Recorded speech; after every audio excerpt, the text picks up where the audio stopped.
Bonjour, nous voici à l'aube de l'été. Demain, c'est le 21 juin et outre le fait que nous aurons le plaisir de pouvoir faire la fête de la musique, nous voici rassurés pour ce moment de festivité que beaucoup d'entre nous craignaient de ne pas pouvoir vivre. Nous voici en plus à l'aube de cette période estivale qui est une période de repos, de retrait, souvent de farniente, dans cette détente. D'entre nous sont à réfléchir à la vie qu'ils mènent le reste de l'année. Donc en préambule à cette période estivale que je vous souhaite heureuse, voyons l'énergie de la période donc qui précède, c'est-à-dire qui arrive la semaine du 21 au 28 juin. Voici la première carte. Il s'agit de l'enfant intérieur. Alors, l'enfant intérieur, c'est vraiment dans l'énergie du moment, ce qui est proposé, ce qui va s'activer, c'est quelque chose de notre part d'enfant, comment chacun d'entre nous serions concernés par tout ce qui peut paraître un peu futile. Je trouve que ça fonctionne particulièrement bien avec la fête de la musique. Futile au sens légèreté, au sens joyeuseté. Et il nous est proposé donc d'être foncièrement en contact avec cette part de nous qui est une part plus libre, plus légère, libre parce que encore pas trop concernée par les soucis des adultes, par les responsabilités, par la programmation. Donc je trouve que pour ouvrir la période estivale, l'énergie générale portant sur la qualité de relation que nous avons avec notre enfant intérieur est particulièrement appropriée. Donc j'adore quand un tirage commence comme ça parce que nous sommes vraiment avec une opportunité ici de commencer l'été dans la gaieté, dans la légèreté. Et ce qui me vient là, c'est à siroter une limonade sous un parasol, tout en riant avec des amis, en plaisantant. Amusons-nous, regagnons cette part innocente de notre être qui est peut-être restée chez nombre d'entre vous, mais en tout cas, elle demande à être soutenue, à être revisitée. En deuxième carte, je propose de tirer celle qui pourrait faire obstacle à la joie donc, et à la gaieté de cet enfant intérieur. Qu'est-ce qui pourrait, on va dire, peut-être l'empêcher d'apparaître? Et la carte que je tire là, c'est la carte de l'arbre. Alors, la carte de l'arbre, elle est là, si elle est à regarder en termes d'obstacles, la carte de l'arbre, c'est vraiment l'idée d'équilibrer notre partie enracinée et notre partie plus élevée. Et du coup, si on fait le lien avec l'enfant intérieur, peut-être que ce qui pourrait faire obstacle pour que celui-ci puisse se réjouir, c'est de partir justement trop dans le déséquilibre, trop dans les excès, dans les extrêmes. Je pense notamment à ces scènes que nous avons tous vues d'enfants qui jouent, qui s'excitent, et à un moment donné, eh ben, ils sont trop énervés, ils n'arrivent plus à se contenir, ils n'arrivent plus à maintenir, on va dire, un équilibre psychique et énergétique. Ils sont trop fatigués et trop énervés.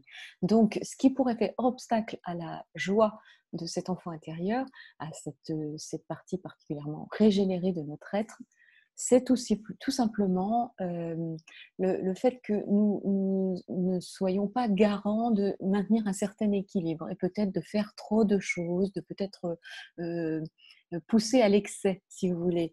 C'est-à-dire que, bah oui, rester 1 heure de plus à la plage, c'est une bonne idée, mais quand c'est trop, parce que le lendemain, il faut se lever travailler. Vous voyez, c'est un équilibre à trouver pour bien profiter chaque jour de notre esprit d'enfant intérieur. Soyons quand même à minima raisonnables, puisque nous avons en nous les deux rôles, le rôle du parent et le rôle de l'enfant.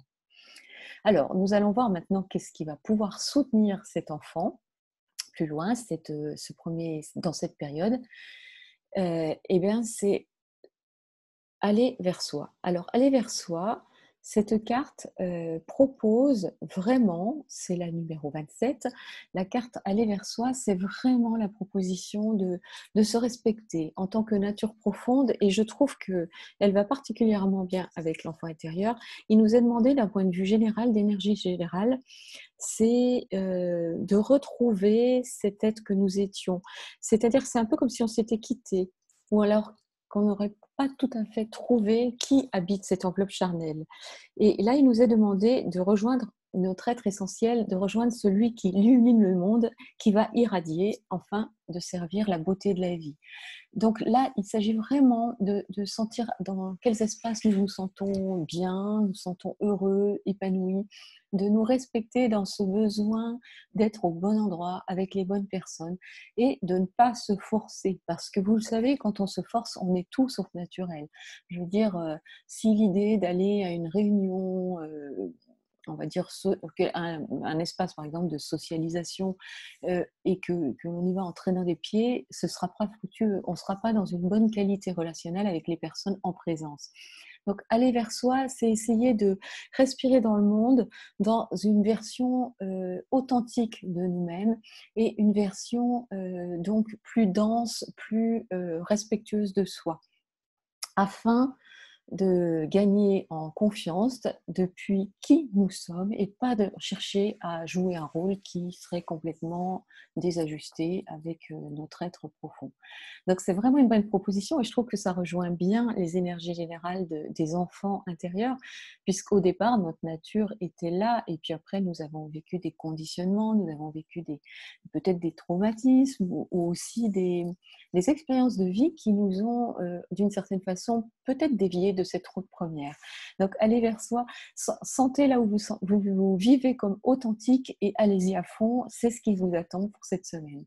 Et donc pour élargir tout ça, qu'est-ce que cela va générer dans le monde si chacun est plus respectueux de sa nature profonde?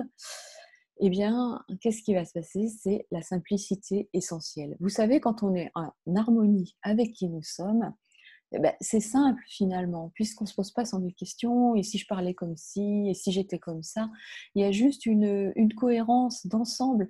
Et les choses sont simples, puisque après, tout se déroule de façon, on va dire, harmonieuse et facile.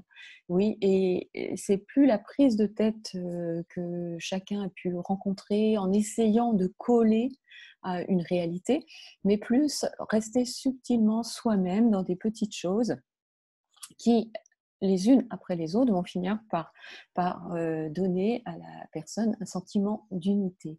Donc ce sont vraiment des heures simples qui nous attendent, des heures dans la simplicité. Je parlais tout à l'heure de la limonade sous le parasol.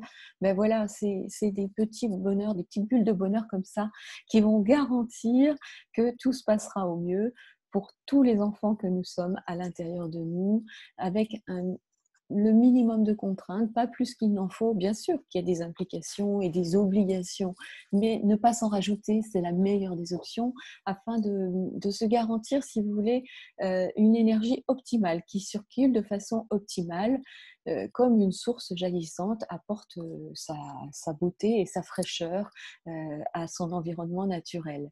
Voilà, nous devons d'être dans notre beauté intérieure, dans notre fraîcheur, énergétiser et offrir cette énergie au monde, qui nous le rendra, c'est certain, au centuple.